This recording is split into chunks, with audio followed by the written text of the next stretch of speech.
Betty Williams, a passionate campaigner for the existential rights of children to safety, security and love. In 1976, Betty Williams was the joint winner of the Nobel Peace Prize with Mairead Corrigan.for for her work against violence in her home country, Northern Ireland. For the past 20 years, she's travelled the world, working with fellow Nobel laureates in trouble spots throughout the world, where the cause of peace, and especially the safety and well-being of children, is at risk.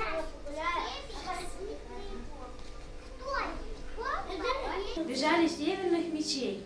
Мы весело и грозно бились, делили дани и дары.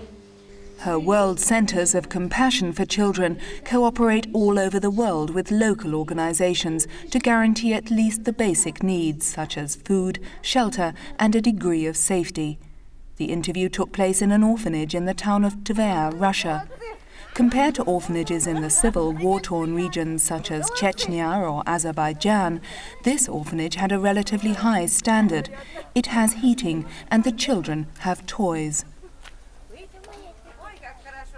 My name's Betty Williams, and I run an organisation called World Centres of Compassion for Children.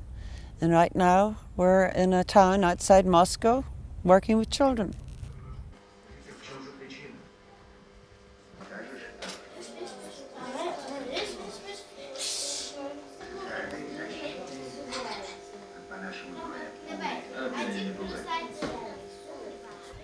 My background is very strange. I'm Irish, but not with the normal Irish background. My grandfather was Polish Jew, came to Ireland, met my grandmother, they married.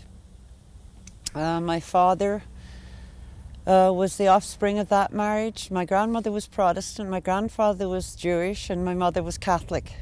So I'm an Irish mongrel, thank God. I find it very difficult to talk about myself. I have a real problem with that.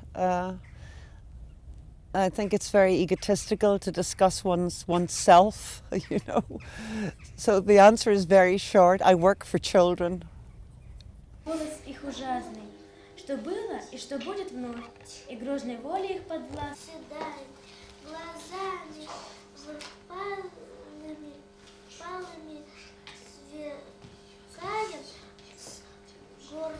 One day in Belfast, when I was driving home from my mother's, I witnessed the death of 3 children on a Belfast street, and that was the catalyst to the work that I'm doing now. That was the most awful experience I've ever had in my life, to see 3 children slaughtered like that for no sane reason. I don't know how you mean what to tell you about men and women, except that I think it's a woman's role to be the protectors of life, as they are the givers of life. And I think if women love men sufficiently, they will persuade them that war is a thing of, it's archaic. War should never happen again. That's about all I can say about men and women. I wish that every child in the world had a mother and a father and somewhere safe to live. That's my greatest wish, that we didn't have orphans and we didn't have the destruction of war, which really is something a child can't understand. A child cannot declare war, yet they're caught up in wars.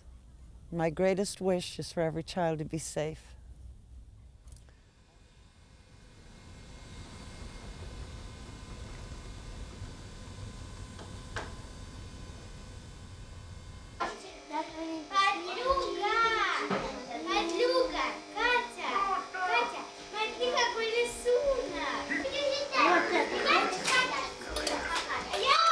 I want to be just like my father. He was the greatest man in the world. I absolutely adored him. And I want to be just like him. I'll tell you something about my father, which should probably let you realize why I loved him so much. I remember once when I was a child, and I was a very strong-willed child. My mother had an awful time with me. And I remember one day I was so bad this day. My mother was writing everything down, and she kept saying, I'm going to tell your father when he comes home. I'm going to tell you. So by the time my father came home, I was very frightened, you know. And I heard my mother say to my father in the kitchen, George, you're going to have to smack her. You're going to have to beat this child. She is just really out of line. And I heard my father say, Margaret, have I ever smacked you? And my mother said, of course not. And my father said, well, why would I smack something smaller than you? And then my mother said, well, you're going to have to talk to her. So my father came out and he said, Betty, your mother said we have to talk. Now, what would you like to talk about? So that was my father. I think happiness is being peaceful inside. Because if one is peaceful inside, it adds to everything in your life, including your health, your outlook. My definition is if I'm really peaceful inside, then I'm very happy. If I'm disturbed, I'm very unhappy. The worst unhappiness that I suffer from is when I go out in the world and see the conditions that the children are forced to live under. It makes me totally unhappy to see what's happening to them. Seeing the death of the children, that was the very worst thing ever happened to me. I don't know how anyone can witness the death of a child and not be affected by it. That was the worst ever.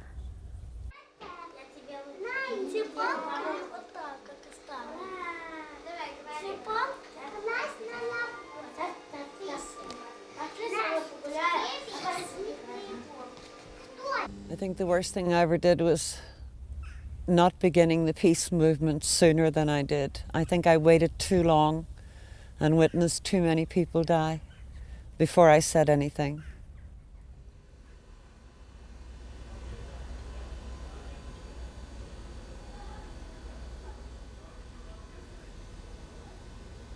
My life and my work are one. They're blended together. My daughter said to me a few weeks ago, Mummy, you're very boring. And I said, thank you very much.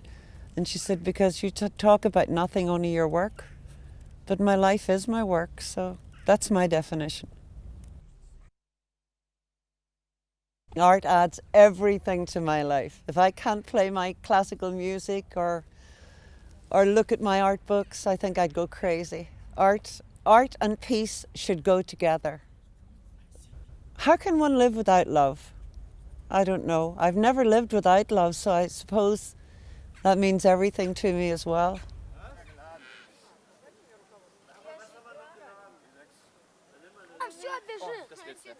What makes life worth livable for me is the love of my children and my grandchildren.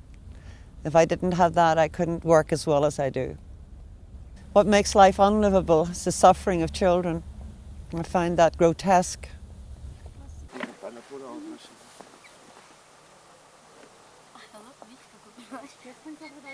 Before I met His Holiness the Dalai Lama, I could have answered this question much differently.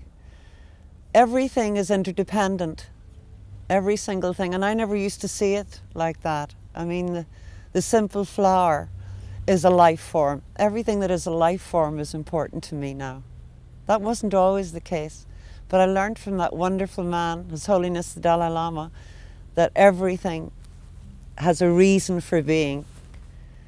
So I suppose it's very important. I believe in God very deeply. I don't believe in God as the thing that's sort of, you know, Allah, Muhammad, Buddha. I think we were taught that we're made in the image of God, so we all carry God around inside. My expectation after death, if I'm really lucky, I hope to see the face of God and not the devil, which my mother said I'd always see.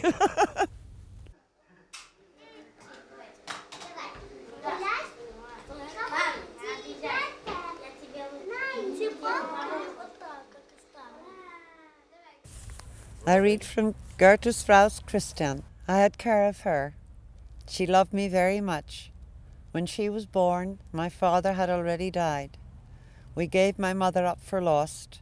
She lay there in such misery, but she got better, very slowly, bit by bit. That's why it's impossible for her to nurse the little mite herself.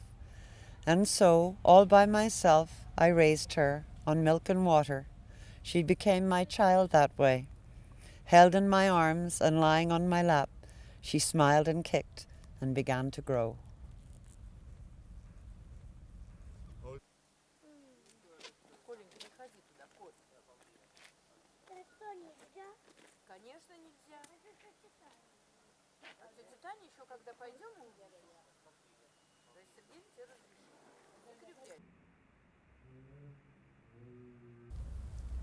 My question for mankind would have to be, why have we never been able to learn to live together as one human family and not all as divided tribes? Why do we destroy children? My question for mankind would be, why are you so unkind?